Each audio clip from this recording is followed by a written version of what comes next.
College Board, College Board, College Board. The nonprofit institution that brings in more than $1 billion of revenue a year. Yes, you heard that right, $1 billion. On the internet, there is a plethora of articles on why standardized testing is so bad. Now, everybody has their opinion on this. I personally think that they just don't really gauge how much you've learned in an accurate way. However, today I'll be talking about two main sources.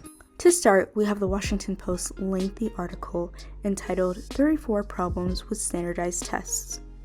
To begin, the article illustrates how standardized testing creates unnecessary stress and negative attitudes towards schooling, perpetuates the artificial compartmentalization of knowledge by field, wastes the vast creative potential of human variability, blocks instructional innovations that can't be evaluated by a machine, unduly rewards the mere ability to retrieve secondhand information from memory, subtracts from valuable instructional time, lends themselves to gaming strategies to prove the successful rate of guessing, makes time a parameter largely unrelated to ability a factor in scoring, and creates test fatigue, aversion, and eventually refusal to take tests seriously. In addition, the article also states how standardized testing encourages the use of threats, bribes, and other extreme motivators to raise scores, creates unreasonable pressures to cheat, uses arbitrary subjectively set pass-fail cut scores, and reduces teacher creativity and the appeal of teaching as a profession. Most importantly, the article talks about how standardized testing is unavoidably biased through social class, ethnic, regional, and other cultural differences. The article also talks about how standardized testing unfairly advantages those who can afford test prep in terms of both time and money, leads to neglect of play, music, art, and other nonverbal ways of learning, hides problems created by the margin of error computations and scoring, and penalizes test takers who think in non-standard ways.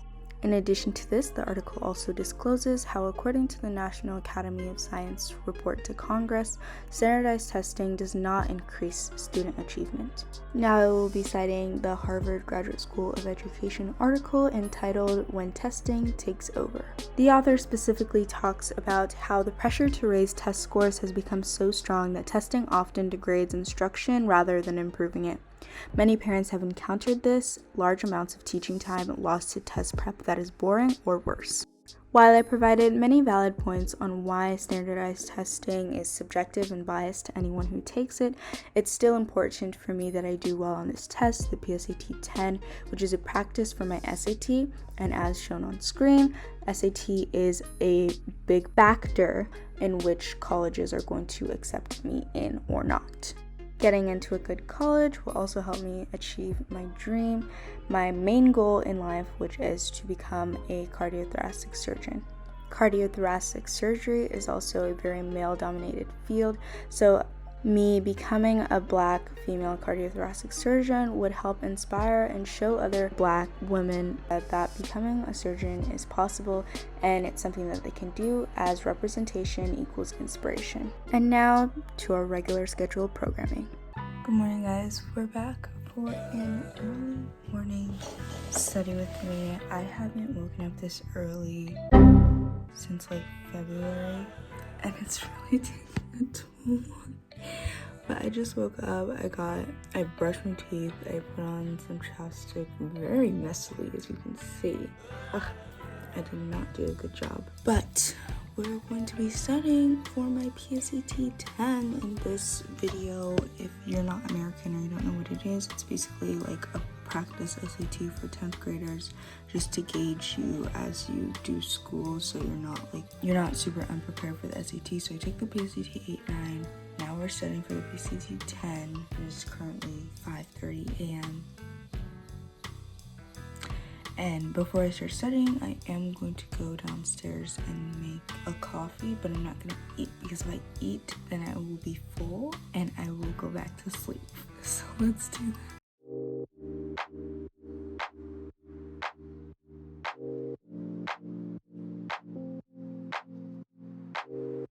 I've been on my way up, now it's really far down.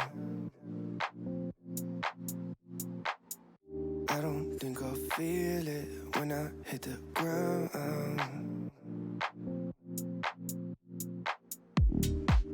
In October, it feels like summertime. I keep falling for you like every night. Been communicating through satellites, yeah. It's black and white. I'm all up in the clouds when it's pouring rain. Ain't never coming down unless you call my name. Yeah, we should take it slow, just like day by day. Like day by day. I'm all up in the clouds when it's pouring rain. Ain't never coming down unless you call my name. Yeah, we should take it slow, just like day by day. Like day by day. You're the only sunset that I'll never forget. So I ended up putting too much creamer in it at first, so I ended up putting more coffee in it later to balance it out. The best yet.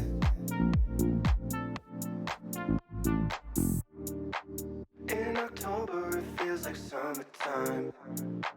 I keep falling for you like every night. Been communicating through satellites, yeah. It's black and white. I'm all up in the clouds when it's pouring rain. Ain't never coming down unless you call my name.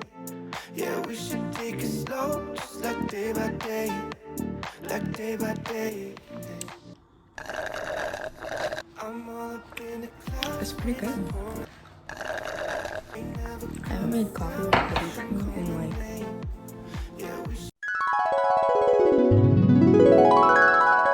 a while. Okay. Let's go study.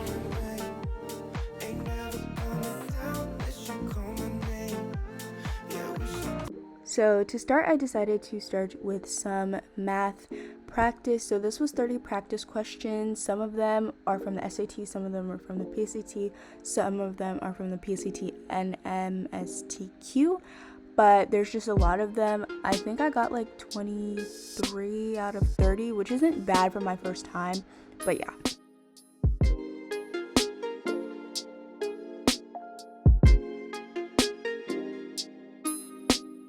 Then I decided to move on and take notes from my SAT reading book just to solidify some concepts.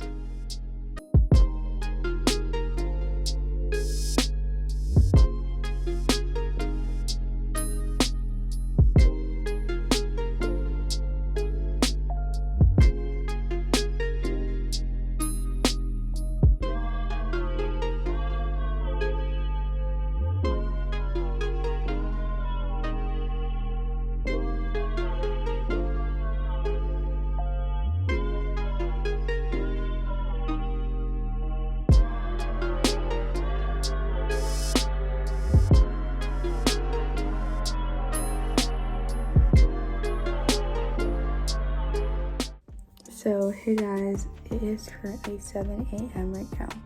So it has been an hour and a half since I last talked to you guys, and we're basically done with studying, at least for right now. I want to break up my studying. I don't want to do like 2 hours, just sit down. So I did 1 hour with about 10 minutes of break in between after 30 minutes. So like I studied from 5:30 to 6:30, and then I took like a 5-minute break. Then I studied from 6:30 to 7, and now I'm taking a break until my first class of the day, which is at 8. I might study again tonight. I just want to ease myself back into it. I'm taking the test October 14th, so I have about like a solid 2 weeks to study. So there will be a lot more study vlogs coming. If you enjoyed this video, make sure you subscribe and leave a like down below. And yeah.